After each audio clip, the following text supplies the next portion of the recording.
ഞാൻ കോഴിക്കോട് നിന്ന് പോയതിന് ശേഷം ഏറ്റവും കൂടുതൽ മിസ് ചെയ്യുന്നൊരു സാധനം എന്ന് വെച്ചാൽ ഫുഡാണ്. കാരണം ഞാൻ എക്സ്പെക്റ്റ് ചെയ്യുന്ന തരത്തിലൊരു ഫുഡിൻ്റെ സ്പോട്ട് എനിക്ക് ഇതുവരെ തിരൂര് കണ്ടുപിടിക്കാൻ വേണ്ടി പറ്റിയിട്ടില്ല.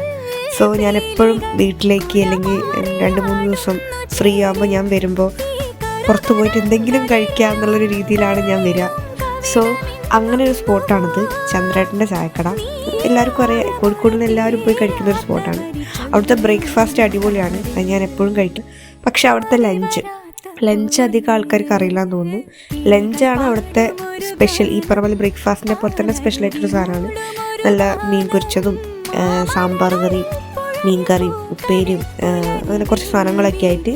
ഈ പ്രാവശ്യം പോയപ്പോൾ അവിടെ പായസം ഉണ്ടായിരുന്നു. അവിടുത്തെ ആ ഒരു ആംബിയൻസിൽ അവിടെ ഇരുന്നത് കഴിക്കാൻ ഭയങ്കര രസമാണ്. സോ കോഴിക്കോടിനെ മിസ് ചെയ്യുന്ന ആൾക്കാരുണ്ടെങ്കിൽ ലീവിന് വരുമ്പം പോയി കഴിച്ചു നോക്കുക ഗൈസ്.